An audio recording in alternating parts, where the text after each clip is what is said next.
빅클럽이 케인보다 손흥민에게 더 많은 관심을 보이는 것은 우연이 아니다. 최근 맨유의 전설 게리 네빌은 맨유가 케인이 아닌 손흥민을 영입해야 한다고 밝혔습니다. 맨유에는 쟁쟁한 이선 자원이 넘치는데도 불구하고 손흥민을 영입해야 한다고 한 것은 굉장히 뜻밖의 발언이었는데요. 네빌은 손흥민은 누구라도 영입하고 싶은 선수라며 맨유의 손흥민을 적극 추천했습니다. 엄청난 스피드와 탁월한 골 결정력까지 뭐 하나 흠잡을 데 없는 손흥민은 맨유의 차기 주전 공격수로 완벽히 알맞는다는 것입니다. 네빌은 스카이 스포츠 축구 프로그램인 먼데이 나잇 풋볼을 통해 안토니 마시알은 사라지다시피 했고 맨유는 센터 포워드가 한 명뿐이지만 맨유는 케인을 영입해서는 안 된다. 손흥민을 영입해야 한다라고 강조했습니다. 그런데 비단 네빌의 주장만 그러한 것이 아니라 실제로 최근 메가클럽이라고 불리우는 클럽들은 케인이 아닌 손흥민과 강력한 이적설이 났었는데요. 프리미어리그 두 개의 태양인 맨시티 리버풀뿐만 아니라 레알 마드리드까지 빅클럽을 넘어서는 메가클럽들은 일제히 손흥민만을 타겟으로 삼은 것입니다. 과거에는 빅클럽들이 손흥민보다 케인에 더 많은 관심을 보냈고 케인을 영입하기 위해 혼신의 힘을 다했는데 왜 최근 들어 케인이 아닌 손흥민이 빅클럽과 더 활발한 링크가 나고 있는 것일까요? 축구선수 출신의 스페인 최고 전문가 산티아고는 지난 2시즌 속에 그 답이 있다고 설명했습니다. 그의 칼럼을 자세히 보면 지난 2시즌 동안 손흥민은 비약적인 발전을 했다. 여러 부분에서 다듬어지지 않았던 손흥민은 2020년에 들어서부터 만능형 포워드로 발전했고 이때부터 본격적으로 손흥민은 월드클래스가 맞냐 아니냐는 논의가 이루어지기도 했다. 그리고 손흥민이 골든부츠를 따낸 지난 시즌 그는 의심의 여지가 없는 월드클래스로 불리기 시작했다. 단순히 손흥민이 골을 많이 넣었기 때문일까? 아니다. 손흥민이 슈팅이 뛰어나고 환상적인 골 결정력을 가졌다는 것은 과거에도 많은 사람들이 알고 있었다. 손흥민의 가장 달라진 점은 축구지능과 조력자로서의 능력이다. 지난 시즌 손흥민은 프리미어리그에서 공격수 중 유일하게 경기당 키패스 2점대를 기록했다. 그런데 놀라운 것은 손흥민은 과감한 패스를 하지 않는 것이다.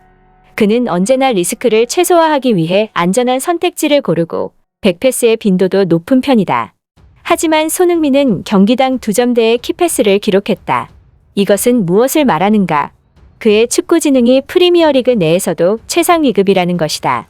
손흥민은 지난 2년 동안 판단력과 경기의 흐름을 읽는 재능이 일취월장했고 이로 인해 시야가 넓어졌다.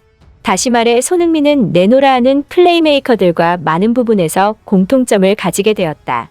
킥 또한 더욱 정교해지고 날카로워져 이제 수비는 손흥민의 스피드와 슈팅만 두려워해서는 안 되게 되었다.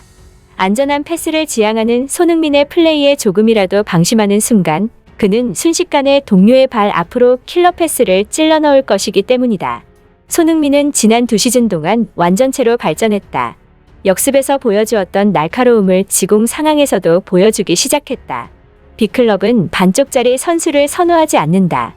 빅클럽은 완벽한 선수를 원하고 손흥민이 대상이 되고 있는 이유이다. 그러면 다시 본론으로 돌아와 보자.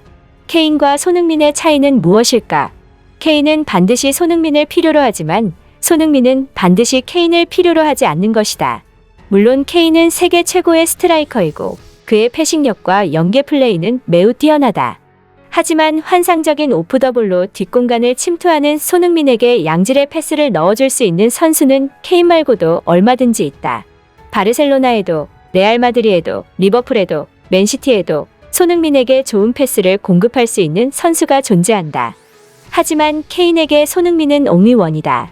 뛰어난 축구 지능과 신체 능력을 기반으로 환상적인 오프더볼로 상대 수비가 손쓸 수 없이 수비 뒷공간을 침투하는 것도 모자라 유럽 5대 리그 골 전환율 1위를 기록할 정도로 환상적인 피니셔 능력까지 보유하고 있는 선수는 음바페 정도를 제외하고는 어디에도 존재하지 않는다는 것이다. 당장 최근 네이션스 리그에서 잉글랜드의 경기만 보더라도 손흥민이 없는 케인은 무기력했다.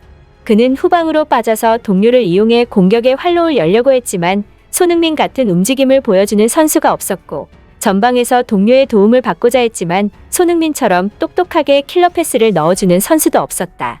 반면 손흥민은 국가대표에서 지난 2년 동안 갈고 닦은 환상적인 플레이메이킹 능력을 여과 없이 보여주었고 공격 상황에서 날카로움도 죽지 않았다. 빅클럽들에게 케인보다 손흥민이 더 매력적인 매물이 된 이유이다. 한편 최근 영국 검찰은 손흥민 관련한 새 규정을 만들었는데요. 손흥민을 포함한 영국에서 뛰는 축구 선수에게 인종차별적 발언을 할 경우 경기장에서 관람이 불가할 수 있다는 것입니다. 29일 로이터 통신 등 외신에 따르면 이날 영국 검찰은 성명을 통해 온라인상에서 축구 선수와 관련한 인종차별, 혐오 발언을 한 축구 팬은 경기장 출입을 금지할 수 있는 법적 근거를 마련했다고 밝혔습니다. 법원은 이전까지 선수와 팬이 대면한 상황에서 벌어진 범죄에 한해서만 경기장 출입을 금지해왔지만 관련 규정을 확대해 이를 온라인 공간으로 넓힌 것입니다. 참으로 반가운 소식인데요.